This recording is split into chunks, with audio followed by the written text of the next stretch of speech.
Yadgir district में हुई तारीखी वक्फ अमेंडमेंट बिल के चलते हुए प्रोटेस्ट, जहां पर आपने देखा कि जिस तरह से सरों का समंदर नजर आ रहा है इस प्रोटेस्ट में। डिग्री कॉलेज से लेकर डीसी ऑफिस तक ये रैली एक पीसफुल अंदाज में निकाली गई।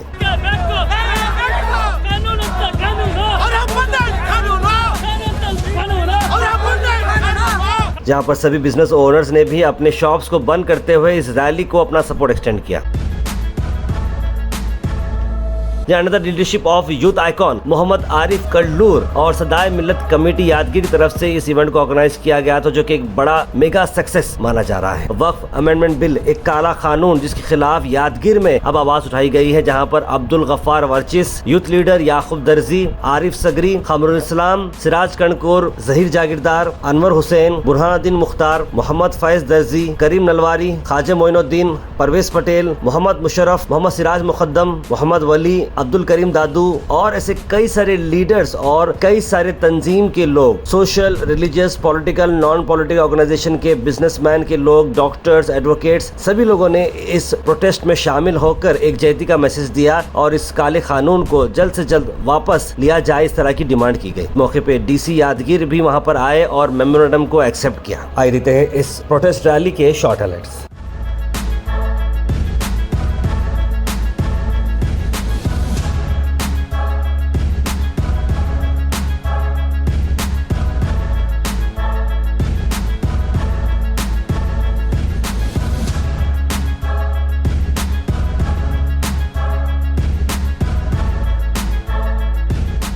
नहीं चलेगी, नहीं चलेगी, गुंडागर्दी नहीं चलेगी, तेरी गुंडागर्दी नहीं चलेगी, नहीं चलेगी, अगले तेरी गुंडागर्दी नहीं चलेगी, नहीं चलेगी, तेरी गुंडागर्दी नहीं चलेगी, नहीं चलेगी। भ्रष्ट मोदी सरकार के धिक्कारा, धिक्कारा, भ्रष्ट मोदी सरकार के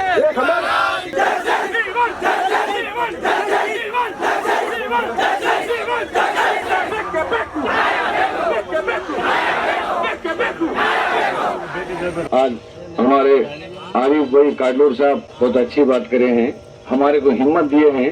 वक्त आने के बाद ये यादगीर से कैंसिल होगा बोल के बोले उन्होंने। इंशाअल्लाह हम सबके साथ हैं, हम हर चीज को डरने की जरूरत नहीं, कानून हमारे साथ है। संविधान अम्बेडकर बाबा जो संविधान जो लिखे हैं, इन्होंने जो संविधान के विरुद्ध जो जा रहे हैं उनके लिए मैं ये होराटा करता हूँ और मैं ये जेल को जाने को भी तैयार हूँ। मैं ये वक्फ बोर्ड के वास्ते, क्योंकि हमारे आरिफ भाई बोले हर चीज को हम साथ है, बोले हम सब साथ है, हमारे को इंसाफ होना है, हम किसी से लड़ने की जरूरत नहीं, ना हमारे को किसी को लड़ने की जरूरत नहीं, हम अच्छे सोच को अच्छा काम करके आगे कदम उठाएंगे। हर जो वक्फ बोर्ड के जो बिल पास नहीं होता उसके लिए हम हर चीज कदम कदम पे उठाएंगे। यादगीर के नौजवानों को और पूरे जो हमारे देहात के हैं, जो यहाँ पर पूरे आके एक ही फोन पे या एक मैसेज पे व्हाट्सएप पे सब लोग आए हैं, उसके इतिहास के लिए मैं आपको तहे दिल से शुक्रिया अदा करता हूँ। जो सरकार, मौजूदा सरकार जो हमारे खिलाफ नई पार्लियामेंट में एक नई बिल पास की है वक्फ के खिलाफ। वक्फ क्या है आप लोगों सबको इत्तला है, हमारी एक शान है वक्फ बोर्ड, उसको हम वक्फ बोर्ड की शान को खत्म होने नहीं देंगे। ಸದಾಯ ಮಿಲ್ಲತ್ ಕಮಿಟಿ ಒಂದು ಲೆಟರ್ ಹೆಡ್ ನಲ್ಲಿ ವಕ್ಫ್ ತಿದ್ದುಪಡಿ ಮಸೂದೆ 2025 ವಿರೋಧಿಸಿ ಈ ಮಸೂದೆಯನ್ನು ಹಿಂಪಡೆಯಲು ಒತ್ತಾಯಿಸಿ ಏನು ಈ ಮನವಿ ಕೊಟ್ಟಿದ್ದೀವಿ। ಗೌರವಾನ್ವಿತ ರಾಷ್ಟ್ರಪತಿಗಳು ರಾಷ್ಟ್ರಪತಿ ಭವನ ನವದೆಹಲಿ ಇವರ ಸನ್ನಿಧಿಗೆ ಮಾನ್ಯ ಜಿಲ್ಲಾಧಿಕಾರಿಗಳು ಯಾದಗಿರಿ ಮುಖಾಂತರ ಅನುಕೂಲ ಅದನ್ನ ಈ ಕೂಡಲೇ ನಾವು ಮಾನ್ಯ ಜಿಲ್ಲಾಧಿಕಾರಿಗಳ ಮುಖೇನ ಅದನ್ನ ಗೌರವಾನ್ವಿತ ರಾಷ್ಟ್ರಪತಿಗಳ ಕಚೇರಿಗೆ ಅಥವಾ ರಾಷ್ಟ್ರಪತಿ ಭವನಕ್ಕೆ ಮುಂದಿನ ಕ್ರಮಕ್ಕಾಗಿ ಕಳಿಸಲಿಕ್ಕೆ ಕ್ರಮ ವಹಿಸ್ತೀವಿ। Thank you. ನನಗೆ ಎಲ್ಲ ಸಹಕಾರದಿಂದ ಒಳ್ಳೆ ಪಾದಯಾತ್ರೆ ಮುಖಾಂತರ ಮಾನ್ಯ ಜಿಲ್ಲಾಧಿಕಾರಿ ಕಚೇರಿವರೆಗೆ ತಾವೇನು ಸ್ಪಂದನೆ ಮಾಡಿ ಒಳ್ಳೆ ರೀತಿಯಿಂದ ಪ್ರೀತಿ ವಿಶ್ವಾಸದಿಂದ ನಮಗೇನು ಒಳ್ಳೆ ಪಾದಯಾತ್ರೆ ರ್ಯಾಲಿ ಚೆನ್ನಾಗಾಗಿದೆ। ಇವತ್ತು ನಮ್ಮ ಪೊಲೀಸ್ ಇಲಾಖೆ ಆಗಲಿ, ನಮ್ಮ ಎಲ್ಲ ಸರ್ಕಾರಿ ಇಲಾಖೆ ಆಗಲಿ ನಮಗೆ ಭಾಳ ಒಳ್ಳೆಯ ಗೌರವ ಕೊಟ್ಟು ನಮ್ಗೆ ಬಹಳ ಸಾಥ್ ಕೊಟ್ಟಿದ್ದಾರೆ। ಇವತ್ತು ನಮ್ಮ ಮಾಧ್ಯಮ ಮಿತ್ರರು ಬಹಳ ಸಾಥ್ ಕೊಟ್ಟಿದ್ದಾರೆ। ಇವತ್ತು ನನ್ನ ಯುವಕರಿಗೆ ನಾನು ಒಂದು ಮಾತು ಹೇಳ್ತೀನಿ, ಮುಂದಿನ ದಿನಮಾನಗಳಲ್ಲಿ ಈ ವಕ್ಫ್ ಬೋರ್ಡಿಂದ ತಿದ್ದುಪಡಿ ಸಲಗೋಸ್ಕರ ನಾವು ಏನು ಮುಂದೆ ಮಾಡಬೇಕಂತೇಳಿ ನಿಮಗೊಂದು ಮತ್ತೆ ಸೂಚನೆ ಕೊಡ್ತೀವಿ। ಏನೇ ಮಾಡಬೇಕಂತಂದ್ರೆ ನಾವು ಪದ್ಧತಿಯಿಂದ, ಭಾಳ ಪ್ರೀತಿಯಿಂದ, ವಿಶ್ವಾಸದಿಂದ ಕೆಲಸ ಮಾಡಬೇಕು। ನಾವು ಯಾರಿಗೆ ಧಕ್ಕೆ ಆಗ್ಲಾರ್ದಂಗ, ಯಾರಿಗೆ ನೋವು ಆಗ್ಲಾರ್ದಂಗ, ಯಾರಿಗೆ ತೊಂದರೆ ಆಗ್ಲಾರ್ದಂಗ ನಾವು ಮುಂದೆ ಹರಿಬೇಕು. ನಾವು ಮುಂದೆ ಈ ಥರ ಕೆಲಸ ಮಾಡಬೇಕು. ತಮ್ಮೆಲ್ಲರಿಗೆ ನಾನು, ಎಲ್ಲ ಯುವಕರಿಗೆ ನಾನು ಒಂದು ಮನವಿ ಮಾಡ್ತೀನಿ. ದೊಡ್ಡ ಪ್ರಮಾಣದಲ್ಲಿ ಹೋರಾಟ ಮಾಡಿದ್ದೀವಿ. ನಮ್ಮ ಹೋರಾಟದಿಂದ ಯಾರಿಗೆ ತೊಂದರೆ ಆಗಿಲ್ಲ, ಯಾವ ಜನರಿಗೆ ತೊಂದರೆ ಕೊಟ್ಟಿಲ್ಲ. ನಾವು ಯಾವ ಜಾತಿ ಜನಾಂಗದಿಂದ ನಾವು ತಪ್ಪು ಮಾತಾಡಿಲ್ಲ. ಯಾಕಂದರೆ ನಾವು ಪ್ರೀತಿಯಿಂದ ಅಣ್ಣ ತಮ್ಮದರು, ಬೀಗರು, ಬಿದ್ದರು ಈ ಥರ ನಾವು ಇದ್ದೀವಿ. ನಮ್ಮಲ್ಲಿ ಭೇದ ಭಾವನೆ ಇಲ್ಲ. ನಮ್ಮ ಮುಸಲ್ಮಾನ್ ಜನಾಂಗದಲ್ಲಿ ಯಾರಿಗೂ ನಮಗೆ ಭೇದ ಭಾವನೆ ಇಲ್ಲ. ಆ ಥರ ನಾವು ನಡ್ಕೊಂಡು ಹೊಂತೀವಿ. ನಾನು ಇವತ್ತು ಸರ್ಕಾರಕ್ಕೆ ಒಂದು ಸವಾಲು ಹಾಕ್ತೀನಿ. ನರೇಂದ್ರ ಮೋದಿಜಿ ಅವರು, ಅಮಿತ್ ಶಾ ಅವರು ಭಾಳ ತಪ್ಪು ಕೆಲಸ ಮಾಡಿದ್ದಾರೆ. ಯಾಕಂದರೆ ಬಾಬಾ ಸಾಹೇಬ್ ಅಂಬೇಡ್ಕರ್ ಅವರ ಸಂವಿಧಾನಕ್ಕೆ ಇವರು ಕೈ ಹಾಕಿದ್ದಾರೆ ಅಂತಂದರೆ ಮುಂದಿನ ದಿನಮಾನಗಳಲ್ಲಿ ಇವರು ಸಂವಿಧಾನಕ್ಕೆ ಏನಾನ ಮಾಡಿದರೆ ನಮ್ಮ ಹೋರಾಟ, ನಾವು ಜೈಲು ಬರೋ ಕಾರ್ಯಕ್ರಮ ಮಾಡ್ತೀವಿ. ನಾವು ಜೈಲಿಗೆ ಹೋಗೋಕ್ಕೂ ಸಿದ್ಧವಾಗಿ ಇರ್ತೀವಿ. ನಮ್ಮ ವಕ್ಫ್ ಬೋರ್ಡ್ ತಿದ್ದುಪಡಿ ಆಗಲೇಬೇಕು. ಅದು ಆಗ ತನಕ ನಾವೆಲ್ಲ ಒಂದು ಹೋರಾಟ ಮಾಡ್ತೀವಿ. ನಾವು ಬಿಡಂಗಿಲ್ಲ ಅಂತೇಳಿ ನಾನು ಕೇಳ್ತಾ ಇದ್ದೀನಿ. ನಮಸ್ಕಾರ. अस्सलाम वालेकुम वरहमतुल्लाहि वबरकातुहू। जगीर के नौजवानों को शुक्रिया अदा करता हूँ कि ये जो एहतजाज जो सक्सेस किए हैं, एक मैं समझता हूँ 24 घंटे के अंदर, शायद हमको एक 4-5 दिन पहले भी थोड़ा होता था तो इससे और भी अच्छा हो सकता था। बट अल्हम्दुलिल्लाह आज का जो ये था, अल्हम्दुलिल्लाह बहुत ही शानदार तरीके से जो नौजवान पीसफुली जो डिग्री कॉलेज से डीसी ऑफिस तक का जो हम लोग प्रोटेस्ट करे हैं और मोमेंटम दिए हैं डीसी को के कानून वापस लेने का। ये जो कानून है एक्चुअली अभी फिलहाल तो सुप्रीम कोर्ट में थोड़ा सा एक वक्फ बाय यूजर बोल के उसका एक क्वेश्चन मार्क करे हैं सेंट्रल गवर्नमेंट को। वो एक पॉइंट है। और एक हिंदुओं के मंदिरों में मेंबर्स अलाउड नहीं है मुस्लिम्स के, तो जैसा है वैसा ही क्यों फिर मुस्लिम वक्फ काउंसिल में, वक्फ बोर्ड में हमारे इसमें 2 मेंबर्स का नॉन मुस्लिम्स अलाउड है। ऐसा मतलब ये जो कॉन्स्टिट्यूशनल 14 और 26-25 से ये वायलेशन होता है।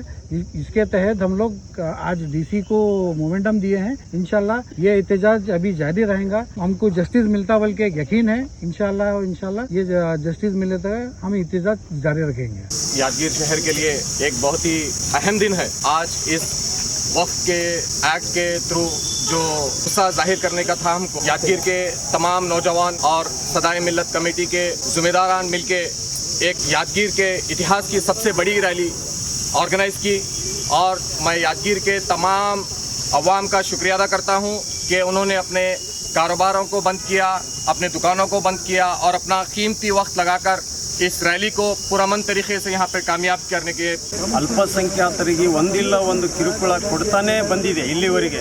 ಅದಕ್ಕಾಗಿ ಇವತ್ತು ನಮ್ಮ ಸಮಾಜದವರು ವಕ್ಫ್ ಬೋರ್ಡ್ ಬಗ್ಗೆ ಈ ತಮ್ಮ ಅಧಿಕಾರವನ್ನು ದುರುಪಯೋಗ ಮಾಡಿಕೊಂಡು ನಮ್ಮನ್ನು ಟಾರ್ಗೆಟ್ ಮಾಡಿ ಪ್ರತಿಯೊಂದು ಮುಸಲ್ಮಾನರನ್ನ, ಅಲ್ಪಸಂಖ್ಯಾತರನ್ನ ವಿರೋಧವಾದಂಥ ಕಾನೂನುಗಳನ್ನು ಪಾಸ್ ಮಾಡಿ ಈ ಸಮಾಜವನ್ನು ಒಡೆದಾಳ್ತಕ್ಕಂಥ ನೀತಿ ಅವರು ಕೇಂದ್ರ ಸರ್ಕಾರದವರು ಮಾಡ್ತಾರೆ. ಮುಂದಿನ ದಿನದಲ್ಲಿ ಇದೇ ಥರ ತಾವು ಟಾರ್ಗೆಟ್ ಮಾಡಿದರೆ ಈ ಸಮುದಾಯ ಸಹಿಸಲ್ಲ ಅಂಥೇಳಿ ಇವತ್ತಿನ ಒಂದು ಉದಾಹರಣೆ ಇದು. ರ್ಯಾಲಿಯ ಮುಖಾಂತರ ಈ ಜಿಲ್ಲಾಧಿಕಾರಿಗಳಿಗೆ ನಮ್ಮ ಸಮಾಜದ ಕಡೆಯಿಂದ ನಾವು ಮನವಿಯನ್ನು ಕೊಟ್ಟಿದ್ದೇವೆ. ಮೋದಿಯವರೇ, ನೀವು ಅಧಿಕಾರ ಹಿಡಿಯುವಾಗ ಏನಂದ್ರಿ, ನಾ ಕಾವುಂಗ ನಾ ಕಾನೇ ದುಂಗ ಅಂದ್ರಿ. ಮನವಿ ಮಾಡ್ತೇನೆ, ತಕ್ಷಣದಿಂದ ವಕ್ಫ್ ಬೋರ್ಡ್ ಬಿಲ್ ಅನ್ನ ವಾಪಸ್ ತಗೊಂಡು ಅವ್ರಿಗೆ ಆಸ್ ಇಟ್ ಈಸ್ ಆಗಿ ಅನುಕೂಲ ಮಾಡಿ ಕೊಡ್ತೀರ ಅಂತ ಹೇಳಿ. हुकूमत को जो है ना, सारी चीज़ें होने के बाद ये हमारे आबा अजदाद की दी हुई ज़मीनों के पीछे पड़े हुए हैं। ये ऐसे मसाइल है कि क्या हुकूमत को हुकूमत करने के लिए हमारी ज़मीनों की ज़रूरत पड़ी, जो ज़मीनों के पीछे पड़े हुए हैं। अरे ये ज़मीनें तो हमारे आबा अजदाद ने हमारे आखिरत के लिए बनाई है। यहाँ घरों से निकलना है, आखिर कब्रिस्तान में जाना है। अगर ये भी लेंगे तो हमारे पास क्या बचेगा। इसलिए हम और हमारी नस्लें, जब तक हमारी नस्लें रहेंगी उस वक्त तक हम इसके लिए लड़ते रहेंगे। नौजवान मुसलमानों को जो यादगीर में हो या यादगीर के अलावा पूरे हिंदुस्तान में जहाँ कहीं भी वक्फ बिल के खिलाफ खड़े हुए हैं, मैं उन सब की तायद करता हूँ और उन सब का साथ देता हूँ। और उन सब के लिए सब दुआ करेंगे इंशाल्लाह। वो और उनकी नस्लें जब तक वक्फ बिल की तरदीद नहीं होगी, वक्फ बिल रद्द नहीं की जाएगी, उस वक्त तक हम बराबर इसके खिलाफ खड़े होंगे और नस्लों को खड़ा करेंगे इंशाल्लाह। ಇವತ್ತಿನ ವಕ್ಫ್ ಬಿಲ್ ಹೋರಾಟ ಸಮಿತಿಯ ಎಲ್ಲ ಪದಾಧಿಕಾರಿಗಳೇ, ಯುವಕರೇ, ಸ್ನೇಹಿತರೆ ಮತ್ತು ಎಲ್ಲ ಮುಸ್ಲಿಂ ಬಾಂಧವರೇ, ಈಗಾಗಲೇ ಈ ಒಂದು ವಕ್ಫ್ ಬಿಲ್ ಅನ್ನು ವಿರೋಧಿಸಿ ಇಡೀ ರಾಷ್ಟ್ರ ವ್ಯಾಪ್ತಿಯಲ್ಲಿ ದೊಡ್ಡ ರೀತಿಯಲ್ಲಿ ಏನಂತ ಬೃಹತ್ ಮೆರವಣಿಗೆ ಮೂಲಕ ನಾವು ವಿರೋಧವನ್ನು ವ್ಯಕ್ತಪಡಿಸಿದೆ. ಸ್ನೇಹಿತರೆ, ಇದು ಒಂದು ಮುಸ್ಲಿಂ ಸಮುದಾಯಕ್ಕೆ ಒಂದು ಮರಣ ಶಾಸನವಾಗಿದೆ. ಈ ಒಂದು ಶಾಸನದಲ್ಲಿ ಅನೇಕ ರೀತಿಯ ಹಕ್ಕುಗಳನ್ನು ಕಿತ್ತುಕೊಂಡಿರ್ತಕ್ಕಂಥ ಈ ಬಿಜೆಪಿ ಸರ್ಕಾರವು ಪ್ರತಿಯೊಂದು ಹಂತದಲ್ಲಿ ಕೂಡ ಮುಸ್ಲಿಂ ಸಮುದಾಯವನ್ನ 2ನೇ ದರ್ಜೆಯ ನಾಗರಿಕರನ್ನಾಗಿ ನೋಡ್ತಾ ಇದೆ. ಇದು ಯಾವತ್ತೂ ಮುಸ್ಲಿಂ ಸಮುದಾಯವನ್ನ ನಾವೇನಂತಂದ್ರೆ ಸಹಿಸಲಿಕ್ಕೆ ಸಾಧ್ಯವೇ ಇಲ್ಲ. ಇಂದಿನ ನಾಳೆ ನಾವು ಸತತವಾಗಿ ಹೋರಾಟ ಮಾಡುವವರೆಗೂ ಈ ವಕ್ಫ್ ಬಿಲ್ ಕಾಯ್ದೆಯನ್ನು ಹಿಂಪಡೆಯುವವರೆಗೂ ಯಾವುದೇ ರೀತಿಯಲ್ಲಿ ನಮ್ಮ ಯುವಕರಾಗಲಿ ನಾವಾಗಲಿ ಈ ಹೋರಾಟದಿಂದ ಹಿಂದೆ ಸರಿಯೋದಿಲ್ಲ. ಇವತ್ತು ನಡೆದಿರ್ತಕ್ಕಂಥ ಹೋರಾಟ ಕೇವಲ ಇದು ಸಾಂಕೇತಿಕ. ಮುಂದಿನ ದಿನಗಳಲ್ಲಿ ಕೂಡ ಇದನ್ನು ಒಂದು ವಿರೋಧವಾಗಿ